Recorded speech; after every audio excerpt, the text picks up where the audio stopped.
Should be live. All right. Hey, everybody. We are just doing the new thing, streaming to YouTube. So we're going to kick off with our formal introduction, all that jazz in a minute. We're going to let Bradley take care of some back end stuff here as he gets Zoom set up. So if you're catching this, just know we'll be live here in a minute. We're just going to work the kinks out, relax a little bit before we get into the questions. And speaking of, I'm going to pull up a couple of notes, and then we're going to do our intros and go for it once the redirect is live. Cool. Live. All right. Well, welcome, everybody. This is episode 422, number 2, direct to YouTube. So hopefully you're here. If you're watching the replay, just know that we have updated things. And if you go to semanticmastery.com/HDHO, that's how you can get to Hump Day Hangouts. It's always going to point to, I guess, what I can call the most current one. And at 4 o'clock, that update or the redirect will be updated and it'll be pointing to the live one. After that, it'll still point to that for the next week until the next Hump Day Hangouts is up. If you want to ask questions ahead of time, because after the live stream is over, you can't add any more questions and we don't have it set up just live for 7 days. You just go to semanticmastery.com/HD questions, or you can join us live in YouTube chat. Either way is great. But I know myself, like sometimes you have the random questions or you're stumped on something on a Monday and you're going to forget about it like Wednesday. So just go to semanticmastery.com/HD questions, pop your question in and we will get it and we will answer it if we can or point you in the right direction. So with that out of the way, let's say hello to Bradley. How you doing, man? This is weird because usually you're like in the background doing stuff. So I'm like, oh, well, Bradley's available to say hello. How's it going? I'm good, man. Happy to be here. Crazy busy as always, but just trying to take some time off a little bit between Christmas and New Year's. Yeah. And so just, trying to pre-plan for taking time off is on top of an already busy schedule was kind of hard to do, but yeah, I'm looking forward to the holidays for sure. I think we're supposed to get our first batch of like winter weather tonight. As a matter of fact, I just got a notification. My daughter's I was going to school. see if you were. I was about to ask you because I was like, yeah, I got a notification supposed to get 5 to 7 inches and like a quarter inch of maybe sleet on top of that just to make it real nice.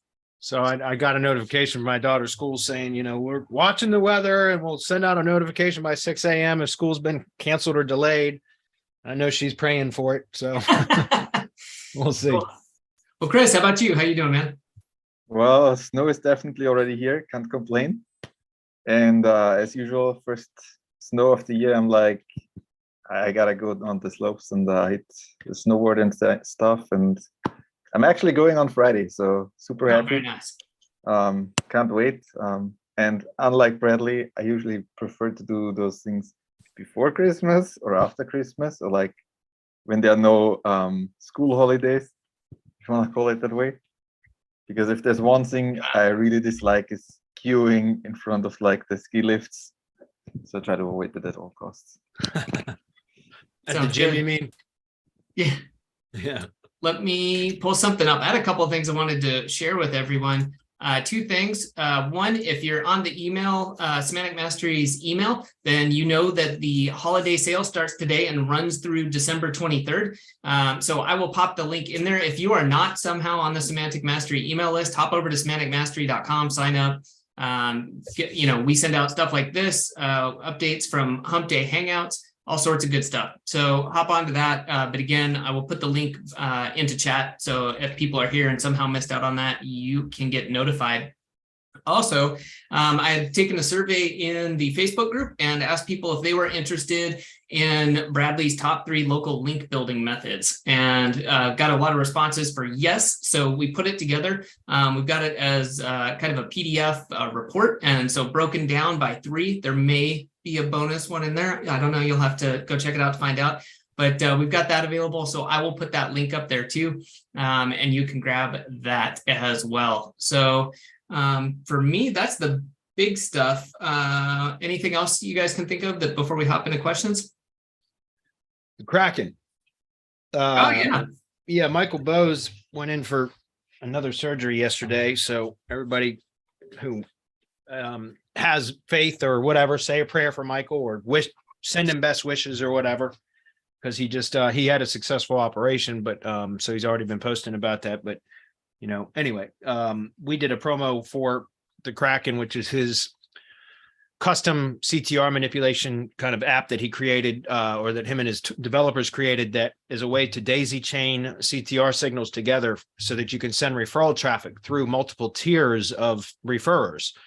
And you can set up custom recipes, like all your own. You can create your own kind of click-through manipulation, like recipes and things like that, which one of the things he's going to further develop into it is like a recipe library, essentially, or at least the ability to share custom built CTR recipes and things like that. So really cool. He's got some advanced features that he's built into that already. It's continuing to further develop it, but some advanced features that no other app out there I've seen has that, has what he's done. And I just started testing with it, be honest myself. It's replaced one of my, I've been sending referral traffic through a couple different sources. One through CTR Booster. And I do a lot of referral traffic for tier 1 links. That's part of the way to prevent links from decaying, or it slows down atrophy, link atrophy. So it makes links more effective. And so I've been sending referral traffic through tier 1 links for almost this entire year.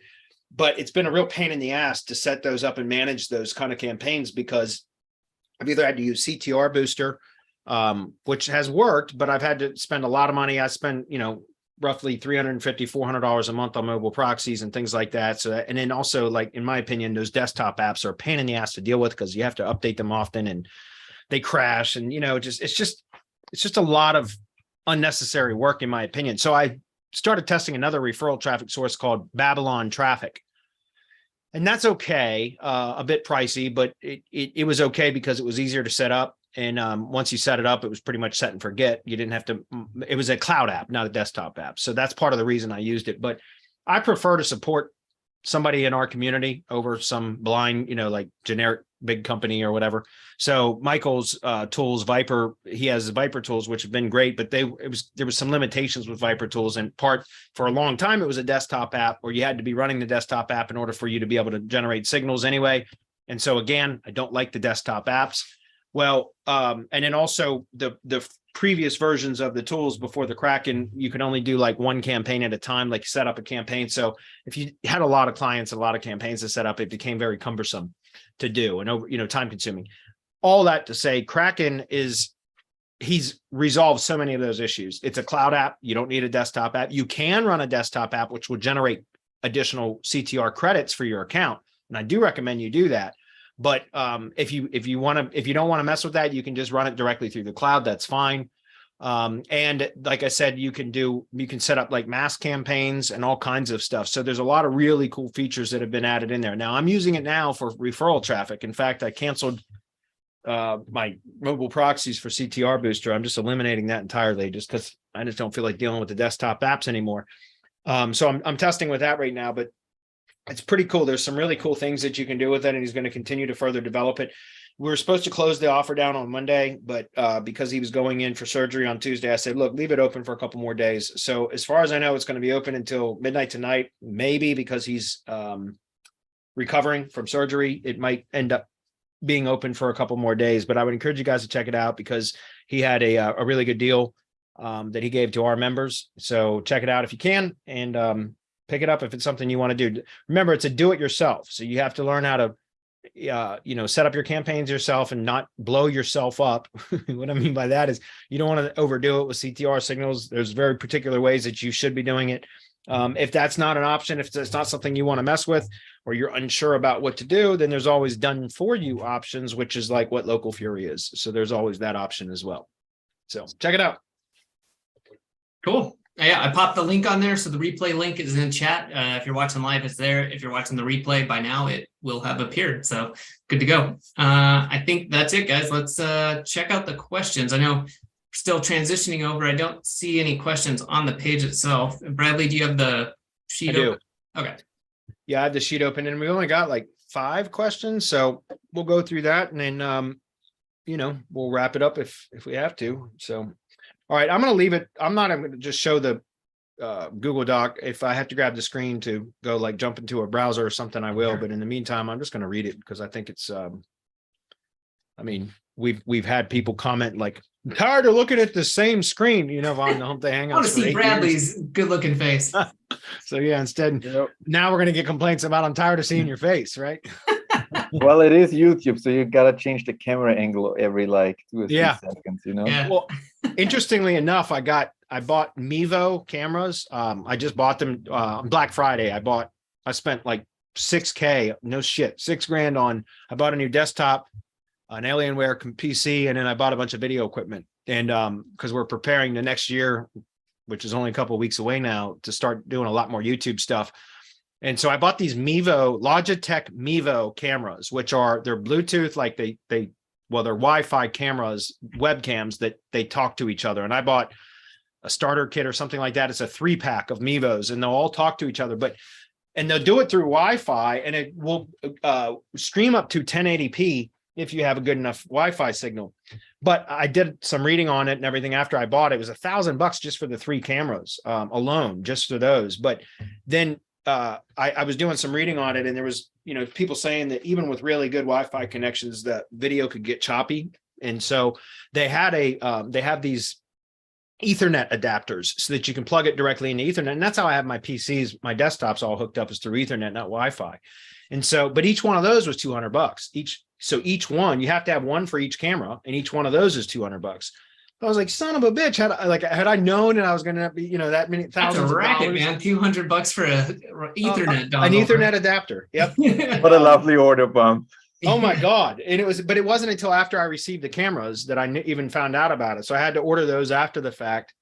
And I only ordered 2 at first. I'm going to go ahead and order the third one now because I tested them and it works, and it works great. But it's really cool because I've got another desktop computer downstairs and downstairs is a lot more open. This is upstairs where my office is, so it's kind of narrow. Anyway, I've set up like a whole new nerve center downstairs with like these 3 cameras. So, and I got a new blue microphone, Blue Yeti or whatever, podcaster microphone, all this kind of stuff. It's all set up. It looks beautiful. I haven't started recording yet. So, but really cool is because Chris just said, got to change camera angles. And that's true. One of the things I've been doing is going through Channel Jumpstart, Daryl East Channel Jumpstart.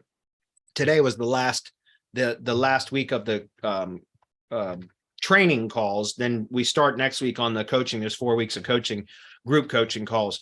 So anyways, but it's interesting because that's one of the things is you see a lot in YouTube videos is like just changing the camera angles. And what's great about these Mevo cameras is they all stream simultaneously. So you can just pick different angles at any time. Right. And so there's a really cool app that's like a multicast app. So you can go in there and it will show all 3 different streams plus the stream that is actually broadcasting. And so you can just tap on your phone or tablet and it will change the different angles and stuff. So really cool. I'm anxious to start playing with it. Yeah, that's interesting. I guess, obviously you could use it for non-streaming too, right? Just for doing training and wanting to have like some different stuff going on. Yep. That's cool. All right. Yeah. And I think next year I'm going to start, I set up I'll go ahead and announce this now. I was going to wait until I actually started recording to announce it, but I set up a Twitch channel. So I've never done anything on Twitch in my life. I just set a channel up. It's Twitch. I think it's twitch.tv. Does that sound right? Anyways, twitch.tv/Bradley Benner. Haven't streamed anything yet. I just set it up. I had some graphics created on Fiverr and I applied the graphics. But I think what I'm going to start doing is just recording, and I got this idea from Chase Reiner. I always give credit where credit is due. Chase Reiner is the one that gave me this idea, which I thought was brilliant. But he said, if you're doing internet marketing stuff and you do any kind of coaching and consulting and stuff like that, it's valuable what it is that you do just in your daily work. And he's like, just set up some cameras and live stream it to Twitch. And he said, and then now you've got raw footage that you can extract training content from and send it to an editor. Right. And I thought that was a brilliant idea. And I was like, man, that's fabulous. So again, shout out to Chase Reiner for seeding that idea. And that's part of the reason I bought these cameras and everything else was because I thought, man, what a great idea. So next year, starting in 2023, I plan on probably an hour a day, just doing some sort of live streaming where I'm just working on various things that I work on for SEO for my businesses. And like I said, it might be boring to a lot of people. That's fine. I'm not really trying to grow an audience on Twitch. It's just because I'm doing this shit anyways, it might as well have some raw video footage that could be, I could extract pieces of content from it and it could be used for training purposes, for lead magnets, for products, whatever. So if anybody's interested in that, go check out twitch.tv/Bradley Benner. And I should start streaming first week in January. It's good. We're gonna get Bradley playing some games too. We'll get him. No, I don't do Call that. of Duty. No, I'm You not a should have gamer. set up an OnlyFans account, man. There we go. I'm not a gamer. So, all right, right on. Well, let me go ahead and get into these questions. There's not many, but I'll get through what we can. James Reed posted one, first one. It's funny, James. I have a profile, a persona that I created like 7 or 8 years ago for IFTTT networks, syndication networks. That's named James Reeves. It's pretty funny. Every time I've seen your name before, and I'm always like, is that my persona profile? Anyway, he says, I started a directory site like you suggested. Oh, I read this earlier. This is great. Check this out, guys. He said, I started a directory site like you suggested. I've only got about 20 places listed so far, and the site is a couple of months old. What's crazy is that it's starting to rank for brand names of the businesses I have listed. I didn't expect this, but pretty cool. It's also ranking for the keyword plus city, where most of my places are located. Page 7, but still, yeah, that's good. I haven't optimized it at all, just randomly placing businesses on there right now. My question, I'm going to create a few small pages on the directory that are optimized for different cities and towns and see if they start to rank. So if so, I'm thinking this could be a way to find easy rank and rent targets for this niche, similar to the YouTube poking method. Your thoughts? Yeah, that's a great idea. That's a great idea. And by the way, congratulations for taking action on setting up a directory site, James. I've been preaching that for over a year now to everybody that will listen. And in our mastermind, I've developed full SOPs for how to build the directory site and build a whole prospecting and outreach system around it. It's a series of SOPs. There's 8 of them in total. And so it's very, very thorough training. It took me a year and a half to develop that myself, and then 6 months to develop the training into the SOPs. No shit. There's 2 years in development for that, but it's outstanding. And we've got several members in our mastermind that have started to implement that and are seeing, we've had a few of our members talk about really good results with already starting to land clients, book sales calls and everything else from their directory sites. So congratulations on taking action. Again, if more people would take action on that, they would get a lot better results. So good for you. As far as, can you use that? Yeah. If for whatever reason, the niche that you chose and the industries and your directory is just ranking well, and sometimes it's unexplainable why they do, then yeah, why not, use that.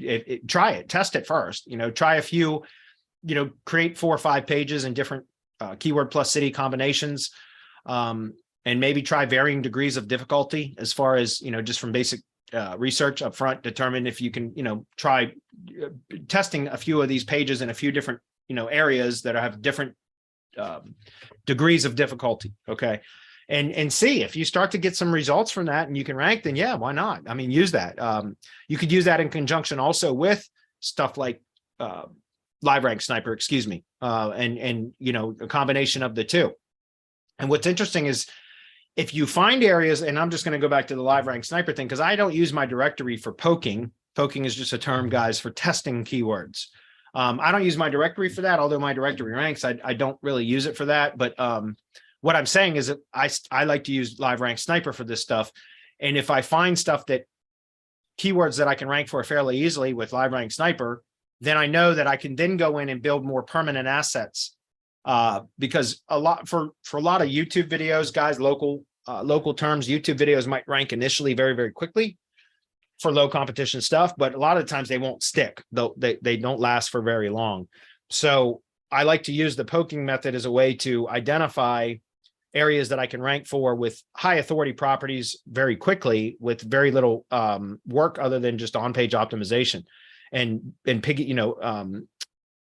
piggybacking on the authority of the sites, the platforms that I'm publishing the content on. That's part of the reason why YouTube is a good source for that to start with, because it's so authoritative. It will rank easy. But what I'm saying is if you go and poke some keywords or, keyword plus location combinations that you find you can rank for fairly easily with LiveRank Sniper, for example, then that would be where I would go in and start publishing pages on the directory site, for example, and other assets. That brings me back to what I was talking about with the Twitch channel that I created. One of the first things I'm going to be doing is when I'm streaming live to the Twitch channel is I'm going to be going through a process of rank and rent SEO from start to finish on how to identify an industry and a niche, identify an area that you want to target for keywords in that industry that you've selected First, we're going to go through this entire process from start to finish, like soup to nuts, as they say, right? A to B or A to Z, I'm sorry. But from literally the entire process. And that's one of the things I want to do on the Twitch channel to start with, is go through that process. And it might be a month-long process where 2 or 3 days per week, like Monday, Wednesday, Friday, or Tuesdays and Thursdays or something like that. I spend an hour on Twitch just working on the rank and rent SEO process from start to finish, literally going from dead start, a cold start, like not knowing what industry I want to do attack. Now because I have tree contractors in areas, I know I'm already going to target tree contractors for what I'm going to be building out throughout that process. But I'm going to go through the process of how to identify a market, determine if it's profitable, determine if it's a good market to be in as far as for lead gen stuff, because you always want to be you want to select an industry that either has steady demand or increasing demand over time, if that makes sense. You don't want to be in an industry that has declining demand. So we're going to go through that entire process, and we're going to go through the keyword research and discovery process, which is where Live Writing Sniper comes in, that as well as another tool. Then we're going to go through actually poking those keywords that once we've done the keyword research. The discovery part is the poking. Once we've identified keywords that we can rank for easily, then we're going to go into some fast ranking Web 2.0 building. So I'm going to go through a series of different types of properties that we can build out very quickly that should rank in place of the YouTube videos that once we've done the discovery process and determine the keywords that we can rank for fairly easily. Then we just go out and publish content on some high authority sites like Weebly, for example, Blogger, Tumblr. I'm going to be doing some stuff around using expired Tumblrs for ranking for these cloud pages, right? G sites, all of this stuff that I'm going to be going through on how to build out and really target a market and go through the entire process to where we can just really take over a market for rank and rent.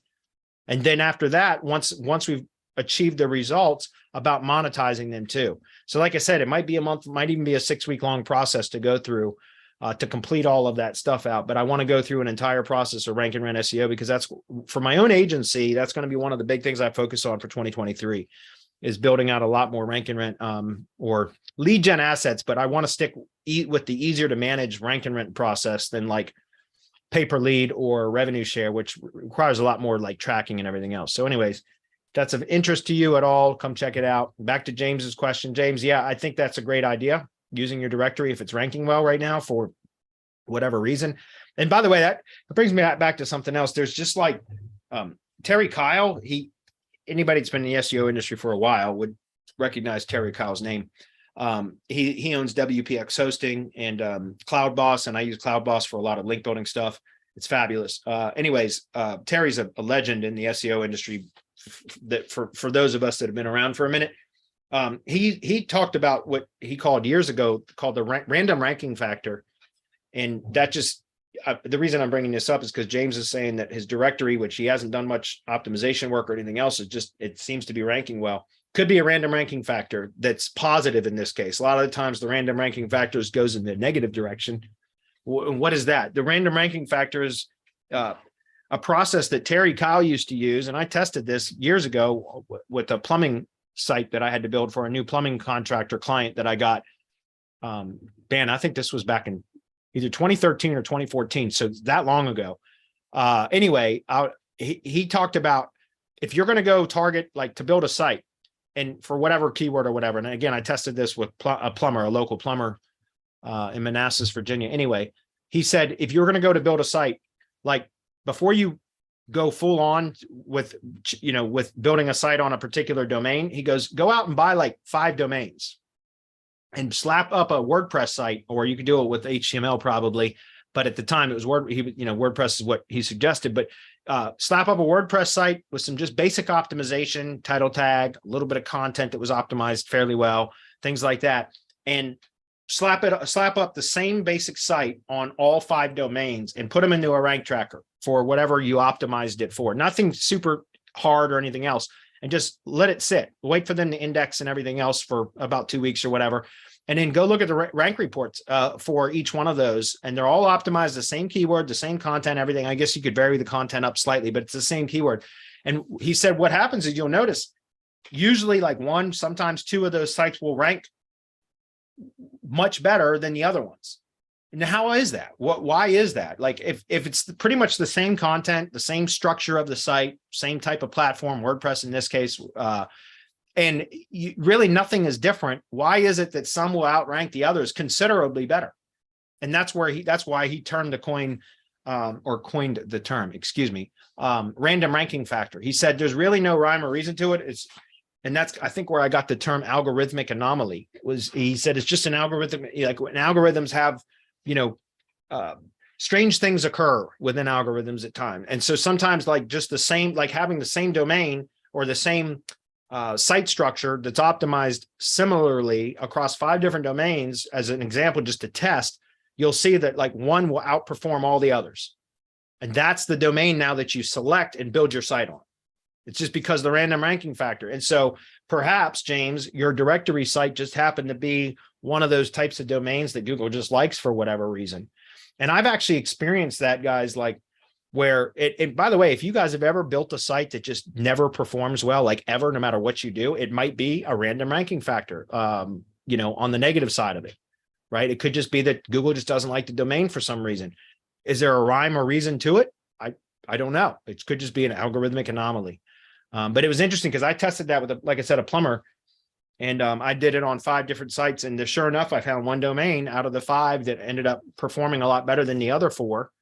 And so that's what I ended up building the site on. So I haven't actually done that in quite some time, but I know that that's still a thing. You know what I mean? Because sometimes we find things that we just can't explain why they're ranking well.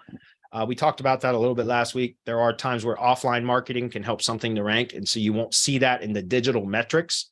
But there's other times where things won't rank and there's no rhyme. There's no way you can figure it out. You know what I mean? So that might be it. Random ranking factor. Anyway, moving on. Next question from Victor. He says, hey, Semantic team, is it possible to run Google ads or other source of cheap PPC towards best products type affiliate article? Yeah, if it's an article, yeah, you should be able to. Now, I don't do a lot of affiliate marketing. I mean, other than we do promotions to our own list. Occasionally, I don't do like affiliate SEO and affiliate PPC campaigns and all that. I don't do that. But as far as from what I remember from when I did used to do it, if you're sending people to like an article page where there's content and it's valuable and it's not just what they call a bridge page, and a bridge page is like where it's thin content and it's, anyways, you sometimes back a few years ago when I actually did some affiliate SEO and I did PPC stuff too for affiliate campaigns, you could sometimes get away with doing like a bridge page for a brief period of time, and then it would get flagged and the ad would be rejected after it had already been live and driving traffic. And maybe that was a manual review. Somebody on the Google Ads team caught it and was like, no, this is a bridge page, so we're rejecting your ad or suspending the ad or whatever. But I remember back then, years ago, I would literally call and always play dumb. I would call Google Ads. And by the way, Google Ads, you can always get through on the phone very, very quickly to a customer service rep or support rep. And I would get on and play dumb. Like, why is this, page, like, if there's something I did that was wrong, can you tell me what it was and I'll fix it, and I would just play dumb. And they were often helpful. And that's because you're paying them. So they should be helpful. But that's where I learned about what they call bridge pages. And I remember this, support reps or Google Ads reps or whatever telling me like, hey, just put some more content on there that, that would be valuable or useful to the visitor, instead of like the page really just to redirect somebody to an affiliate offer, if that makes sense. So if you're doing like a best of article, I don't see why that wouldn't be acceptable. And hey, here's the thing. What's the worst that can happen? If you're running like Google Ads campaigns, if it's not acceptable, then the ad just gets rejected. You don't want to do a whole lot of that because then your account can be suspended, but test it, create a well-developed article that is got some useful, helpful information. You can have affiliate links in there as far as I know, as long as it is a valuable, there's actually you're conveying decent information about the products instead of it just being like a listicle that has just affiliate links in it.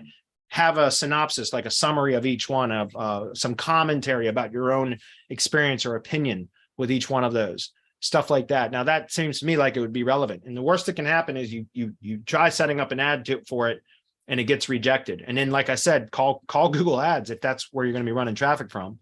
I can't help you with Facebook. I don't do Facebook marketing and or ads, and never have. Don't ever care to either. But with Google, you can call them and just say like, hey, like why did this get rejected? I need some guidance, and they'll help you. At least that's my experience. So James, what's up, buddy? He commented in congratulations, man. Seriously, that's awesome that you've been doing that with the directory. He says, I'll keep you updated on my testing with the directory. Please do. I'm anxious to hear how you're doing with that. OC, I see you, man. This is the first time we've actually had a chance to see your live questions. I know you comment on our videos often, so pretty cool. I'll address your questions in a minute, or your comments anyway. TJ says, I picked up a few good expired domains that have geo-relevance. What is your recommendation for content to put on those domains? My thoughts are either to just do a WayBack Machine rebuild or just put content about the city. Appreciated everything you guys do. That's a good question. Okay, so if you found a domain with geo-relevance that because it was built, the former site was actually in the same kind of geographic area, like it was for a business in the same or project or whatever in the same general geographic area, then yeah, I would consider rebuilding the old content on that. It's interesting because I've been testing a few ways to find geographically relevant domains too, and I found a few methods that I've done. And what I like to do is, instead of slapping up the old content, is I like to find out what the old content was about and place similar content on it. Part of the reason I don't like to rebuild old sites is because there could be potentially some legal issues from that. I've not experienced that yet at all. I've never had any warnings or anything sent to me, but I'm always cautious of that, right? If you slap up, if the old site or the old company that owned the site is no longer in business, I don't really know that it could be an issue. It may be, I don't know. I'm not an attorney, but it's probably likely not going to be an issue. But what if it was an old site, company just like changed domains or whatever, and then you got to be careful about that, right? You don't want to publish, for example, a lot of the expired domains I buy, sometimes, or I say expired domains, sometimes I buy a domain that has metrics because it was linked. It was supposed to be there was a misspelling. It was a misspelled domain, and the link that is producing all the trust flow just typoed the link. And so there's a domain out there that has a lot of trust flow and whatever topical trust flow category I want it to be in, right? But it was just a misspelled domain. So it was never actually published. It was just, there's a domain out there that's got a lot of trust flow flowing into it because somebody typoed a link from another site that had topical relevance and high trust flow values, if that makes sense. So the point is, what do you do then? Could you actually use like that company name in that domain? No, because it's likely that company exists online, right? And you don't want to get any kind of like trademark infringement issues and things like that. So you just got to be careful about that. What I like to do is look at the WayBack Machine. What was the former content about? And then produce new content that's similar in the same topic, but is unique, right? So that you're not, like I said, for that, a lot of the times I'll just do an HTML site. If you're using CTRify, you could potentially create a CTRify like PBN site on there with content about that particular topic too. And that would also be relevant. Does that make sense? I'm going to be doing some training about that in the mastermind once I have some more data about the geographic. I've been testing a little bit. Not as much as I would like to. I haven't had the time to continue further testing on the geographic domains. But when I do get some more data in, when I get some time to do some more testing, I'm going to be doing some training on that. So I found some really good ways to find those domains. I just need to do more testing with them. So that was a good question, though. All right, next one was from Frank. He says, howdy y'all. Anyway, I can make money ranking for real estate stuff with SEO. I don't have much money to buy and flip land, but I do have access to an existing strong site in another niche and can get my hands on a nice expired domain in real estate with existing good links, but not sure a way I can monetize. Okay, there's a few things you can do with that. First of all, you don't need money to buy and flip land. You really don't. The only thing you need money for is marketing for direct mail. That's the way I look at it. I know you're asking about digital marketing, but you don't need money to flip land. Trust me. It's amazing. You can flip land with no money down. Other than just paying for marketing, like seriously, it's fabulous. And it's so much less competitive than flipping houses is. I loved it. I did it for 2 years as a side hustle. The only reason why I stopped doing it was because I wanted to really refocus all of my effort back into the SEO business. I really did enjoy the land flipping business though. And I said this before, but for the 2 years that I did it, it was about a year and a half that I did it consistently, flipped land consistently as a side hustle. And every month for 18 months, nonstop, I made a minimum of 4 figures per month. A lot of months I made over 5 figures. I never cracked 20K in a month flipping land. My best month was 18,000. But I did my first month flipping land, I made $15,495 or $995. Anyways, it was just under $16,000. I'm not kidding. Then my very first month, when I launched my land flipping business, I made just under $16,000. And I was like, oh, I'm hooked. I thought of for a year and a half, I considered getting out of the SEO industry. Well, for others, I was going to do it for my own business, but you know what I mean? I literally thought about that for a year and a half, but I felt bad. It's part of the reason I ended up stopping with the land flipping business and refocusing back on SEO, because I felt obligated to my partners and to our students, our members of Semantic Mastery and everything else. I felt bad. Like seriously, it was a moral dilemma I was having. So that's why I stopped flipping land, but it's a great business. Anyway, back to your question about the digital side of it. Think about this too, man. The people that are in the real estate industry, the investing side of it, not the realtor side of it, those bastards are cheap. I don't want to paint with such a broad brush. Only the most successful realtors spend money on marketing. And there's a whole lot of broke realtors out there, and they're cheap.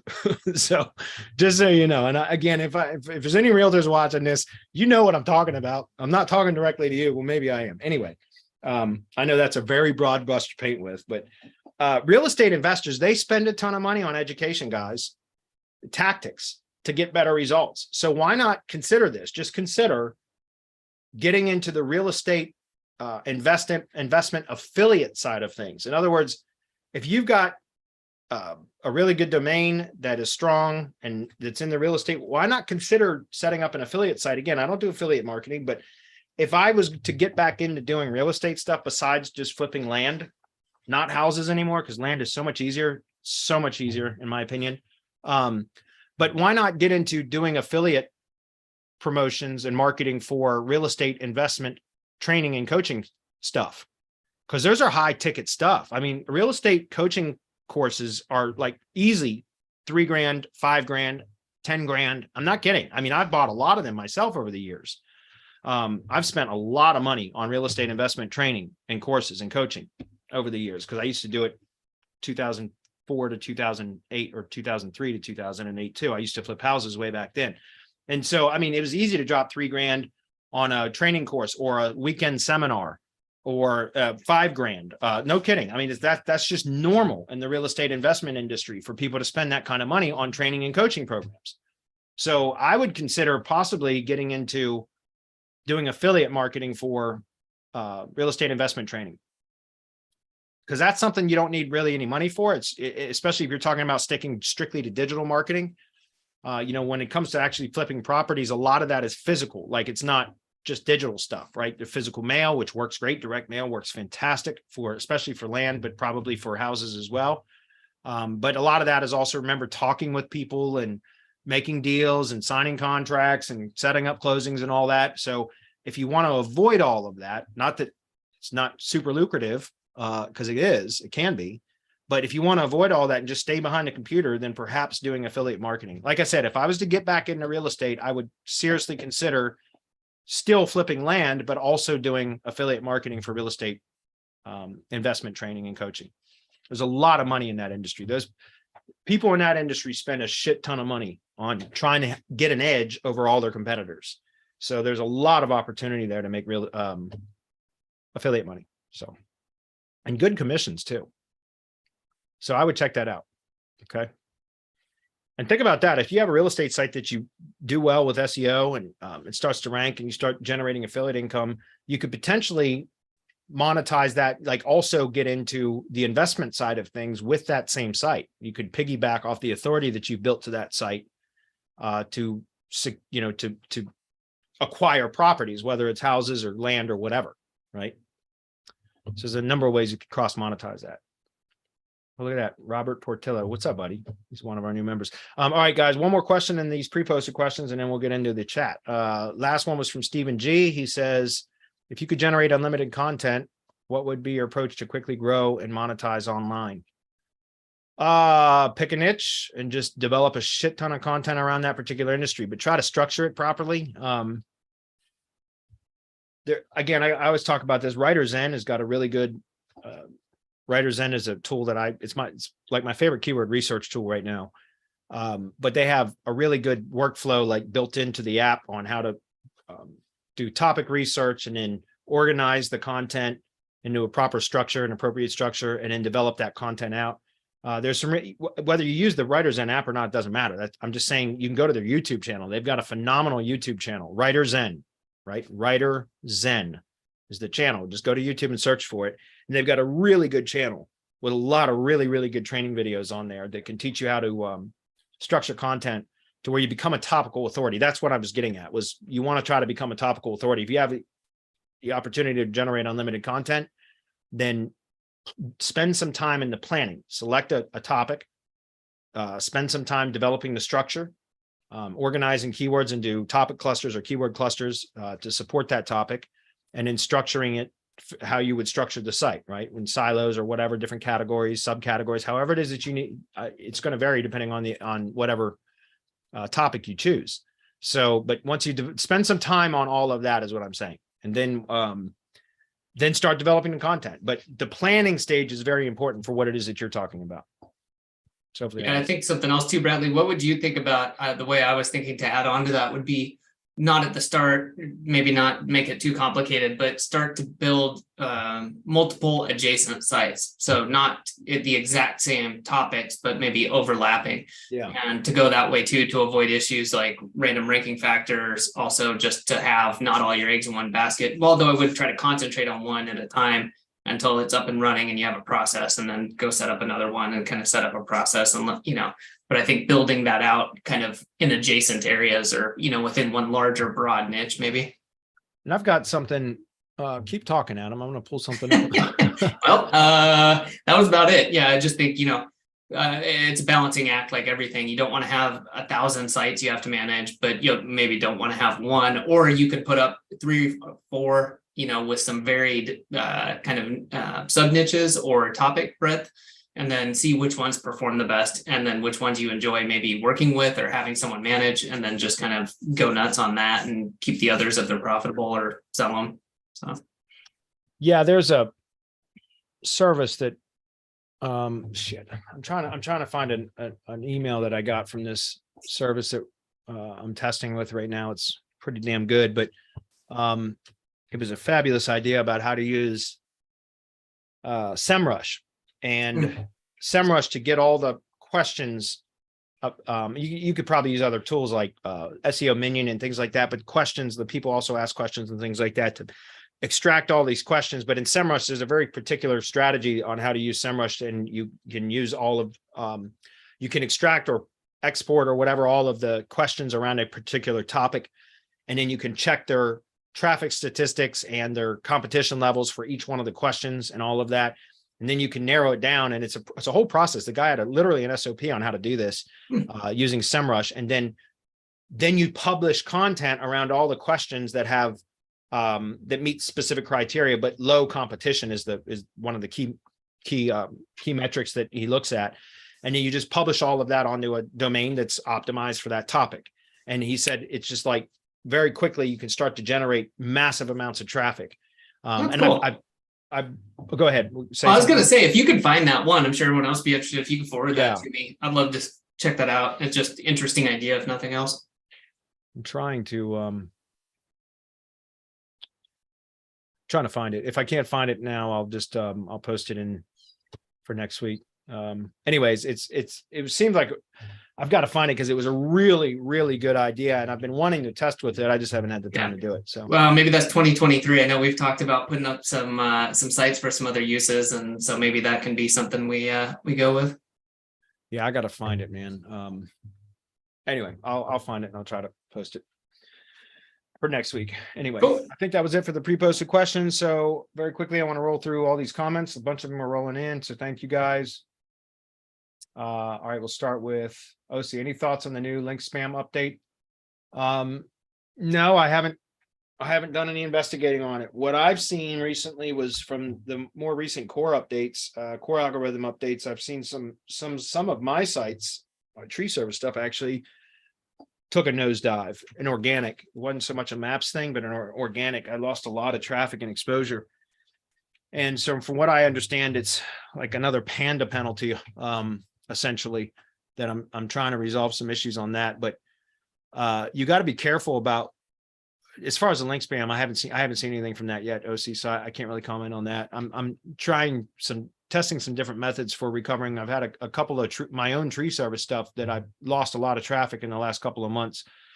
And it was from one of the more recent core algorithm updates. I think it was in October, but anyway, I'm dealing with that. I'm testing some different methods to see what I can do to recover them. But I've actually gone through and some of my sites and removed a lot of blog post content that was just fluff content that was supposed to be supporting a particular silo, but I think it was too much. I think it was overdone. So that's one of the things I'm testing to see if I can recover some of the sites that have lost, exposure for. So I've got more testing to do before I can confirm or deny what it was specifically that caused the problem. But I feel like from what I can tell, it looks like it's resembles a panda type penalty, if that makes sense, not a link penalty. I haven't experienced that yet, fortunately. So, all right, next, one more thing. I've been thinking of making a national type big site for lead gen, but also use the blog section for info plus affiliate marketing. A lot of people in local seem not to focus on that. Yeah, I mean, that sounds, you're right. A lot of people don't. I remember years ago when like way back when I first got into local SEO, I was learning I talked about this before, the mentor that was the most influential on my local SEO career was Ivan Budimir he was with Michael Taggart. Michael X was another term for him, a name for him. But way back in like 2010 to 2012 timeframe, it was called Maps Magic. He had this, and Ivan Budimir did the teaching. It was every Friday.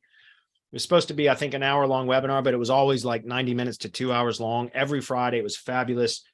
It was called Maps Magic, and Ivan Budimir was just like this savant. He was just such a nerd when it came to local SEO and all that, but he was just amazing. And I hung on every word that guy said for about 2 years, and I learned so much from him. He was like, again, most influential mentor of my digital marketing career, no question. And I remember he used to talk about way back when Google Places was first a thing, right? And that's where I first started learning like local SEO and all that, was using Google Places for affiliate SEO, for affiliate campaigns. And so back then you'd spam the shit out of maps with affiliate stuff. And it was brilliant because it worked for a while. So yeah, I know what you mean. I mean, that was way back that was 10, 12 years ago now. So I think that's a good idea. So you can try it and see. So anyway, he says, I'll have to join the mastermind when I have the cash to do so. What I do for clients that doesn't work well for my personal site. Every time I get up to the top 10, Google algo nukes my site. Yeah, I know. I've gone for years without any major kind of algorithmic penalties or anything. And just in the last few months, I've started to see some of my own projects get hit. And so I'm testing a few different things, trying to figure out exactly what it was. But they resemble panda penalties from way back, not link penalties. So I'm going back through and trimming content out of a lot of sites to try to refocus the Google's attention on the primary pages, which are the top of silo pages. The product or service pages, in my case, would be service pages or location pages. So there's a lot of stuff that I'm trying to test with right now to recover. I'm not seeing any results yet. I started making some significant changes on a couple of sites last week. It's still too new. You guys know with Google, like probationary period, when you do significant on-page changes, you need to wait about 3 weeks to see any results, which sucks because it's difficult. You make some changes and like a week later, if it hasn't moved or budged, like nothing's changed as far as positioning, you want to go in and make more changes, but you can't, because if you do that, then when it does finally start to move, you don't know which changes you made caused the movement, right? So you got to play this waiting game, and it sucks. As we're all SEOs, it's hard to be patient. But I took one of my sites that got hit, like I said, with what looks like a panda penalty to me last week, and I trimmed a ton of content off out of there, like 60 some posts, supporting posts, to where it's just now the top level pages. That's it. And I want to see if that resolves the issue. And I messed with my title tag slightly too. But I got to wait now, like 2 more weeks before I even see what kind of changes it had. And then there was another site that I had that I did some other kind of nuanced changes with. So I've got a few different sites that I'm testing different things on in isolation, but I'm whatever changes I'm testing with, I'm testing across the entire site. So instead of just changing 1 or 2 pages and seeing how that performs, because the site had already lost significant amount of traffic and their lead gen stuff for me, to me, it was like, why bother testing a couple of pages? I'm just going to, whatever method it is that I'm going to apply to this, to test, to see if I can recover this site, I'm going to apply it to the whole damn site and just see what happens, right? That way I know that one, and because, when you got multiple pages on a site and you make a couple of changes to a couple of pages, if the entire site is suffering from a penalty, those changes to those specific pages might not make any improvement to those pages. So, I mean, it might, but it also may not, because the entire site is suffering from a penalty, right? So anyway, again, I'll have more data on that once I discover it. It's too new. I'm still in the probationary period with the big changes that I made. So, Robert says, sorry, newbie here. How do I find the Build with Bradley meeting link and schedule? Robert, as I've mentioned to you many times before, it's right at the top of the Facebook group. In the featured post section is all the pinned posts with all the important stuff. The links out to webinar registrations, the SOPs, all the important stuff right at the top of the Facebook group, pinned. You can register for the webinars there. When you use clustering in Writerzen, how many terms do you usually set it to default is 3? I haven't used that a lot. I haven't used that a lot. I've actually used the keyword cluster tool inside of CTRify a few times, but I haven't really used the Writerzen tool. I don't do a lot of content where I need to build topical relevance for local stuff. It's really unnecessary for the most part. In some cases, yeah, but so I haven't really used that one much, OC. Sorry. I've tried using clustering and stuff for local sites. Yeah, but a lot of the keywords, topic clusters are just location-based keywords, which isn't helpful. Yeah, that's why I said a lot of times for local stuff, it's not really necessary to do that, at least in my opinion. And you're right, trying to cluster local type keywords that have primarily local intent is very difficult to do, because basically it clusters by location and not by topic or keyword, if that makes sense. So let's see another one. A lot of people do that. They develop multiple sites in the same niche, targeting different type of keywords in it so they can dominate the niche entirely. Yeah, and that's a great strategy too, because that goes back to the question that Stephen G asked about, if you could generate unlimited content, what would your approach be to quickly grow and monetize online? And said becoming a topical authority. But then, as Adam said, which was great that he chimed in, and that's what OC's saying as well, is build, supporting sites that are in similar topical categories. You don't want to build competing sites. I guess you could, but build sites that would support that. So what they call tangent topics, right? So closely related topics, because then you could potentially, capture traffic that are also related to that main topical category as well. And then you could also use those to link to interlink between sites, right? Build your own kind of network to support the other sites within the network. There's a lot of things you could do with that. So, all right, last question. 2K3 Designs has any suggestion for those programs? I actually have a GMB related to real estate. You know what? What I would do is just start searching for real estate investment type courses. Just go to Google and start searching. And a lot of times when you find those courses, you can contact, go down, scroll down to the bottom and find their contact link or whatever, and contact them and ask them. Plus you can do a Google search. You can also always find a product or a coaching program and do a Google search for that product or coaching program's name, affiliate program. And if they have a publicly advertised, or, if they posted publicly about their affiliate program for that course or coaching program, it's likely going to be found in an affiliate platform somewhere, like Share a Sale or Pay Kickstarter, whatever. You'll find oftentimes you can just do a search for the course or coaching program name plus affiliate program, right? And you can find stuff and then apply for it online. But if not, reach out to them. Like the creators of these courses or coaching programs are likely not going to be upset if you reach out to them to try to sell their course for them. You understand? So just reach out. If you can't find very easily through Google or from going to their sites and looking for like an affiliate program link and things like that, then just go contact them, reach out like, hey, do you have an affiliate program? I would like to promote this on my real estate related site. The coaching program and training course that I did for land was Jack Bosch, and he's got a great affiliate program. Jack Bosch's, BOSCH, I think, land profit generator. I bought this course from him for $1,500. I think it's like $3,000 now. But anyways, I bought this for $1,500 in, I want to say February or March. I think it was February of 2019. And I studied it for a month. And then I started marketing for Alpha Land Realty in April of 2019.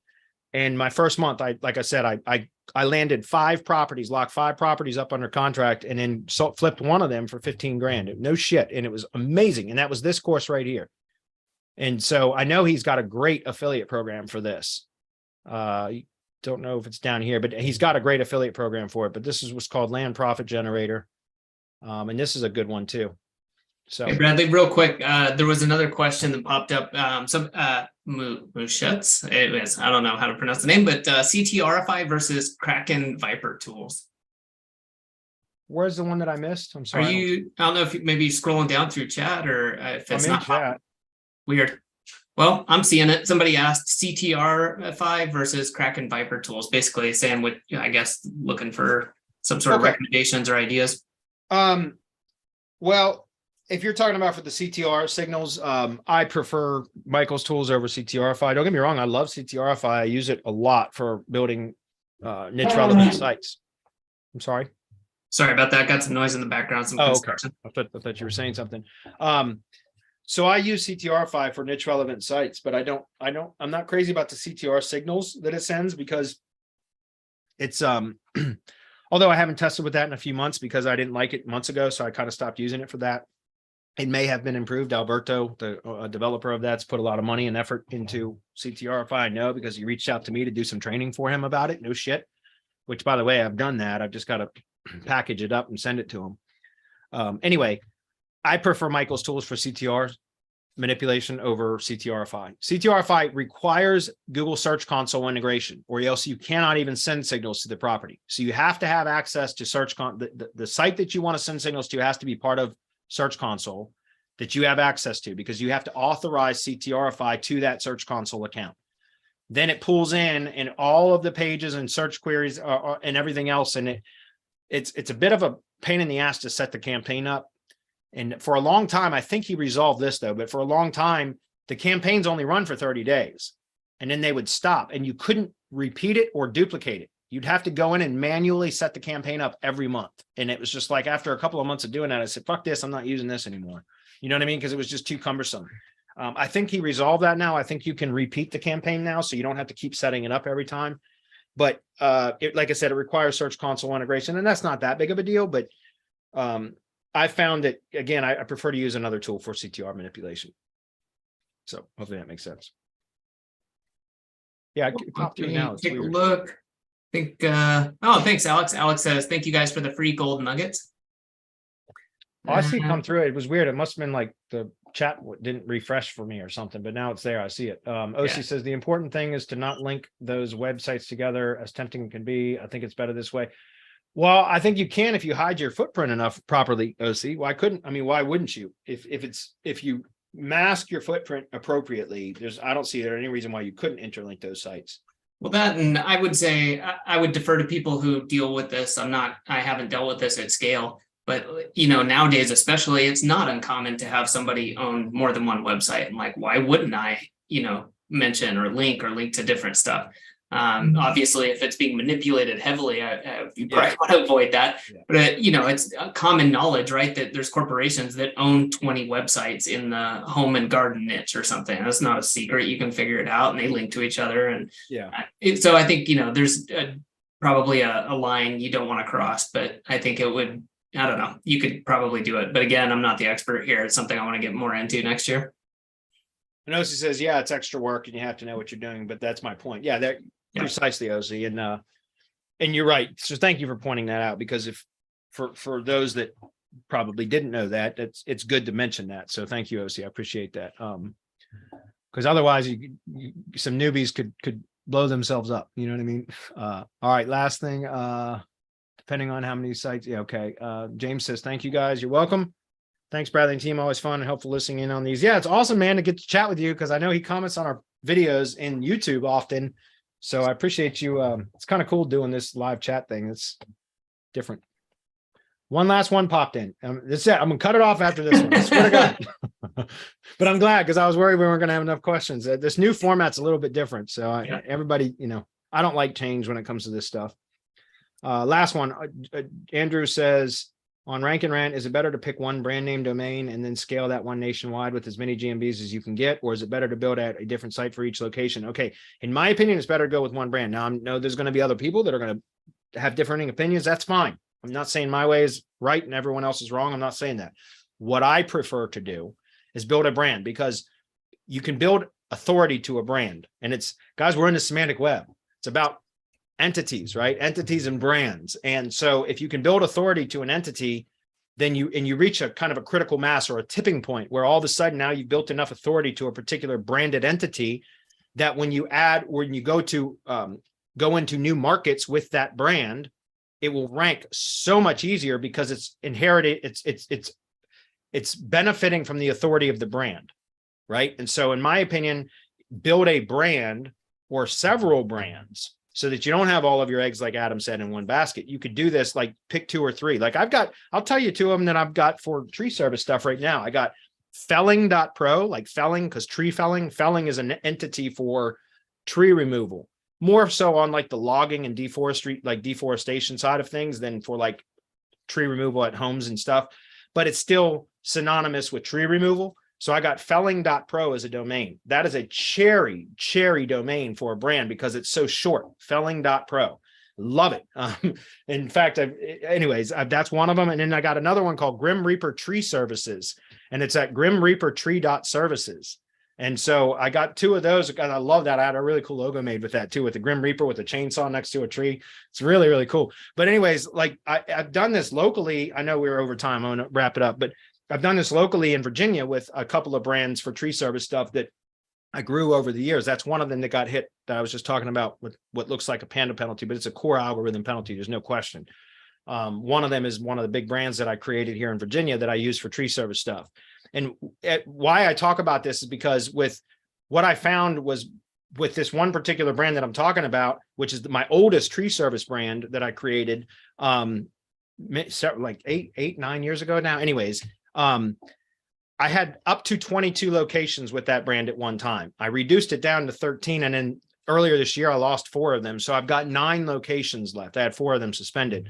But what I was saying was once I got to about, and I found this to be the case with building a brand for lead gen stuff, once I would get to about the 5th or 6th location under that brand, then each subsequent location that I would add would rank so much easier because I built enough authority to it to where when I entered a new market, it would rank now I'm talking about building lead gen stuff out now that doesn't require Google business assets. It's more about the organic side of things.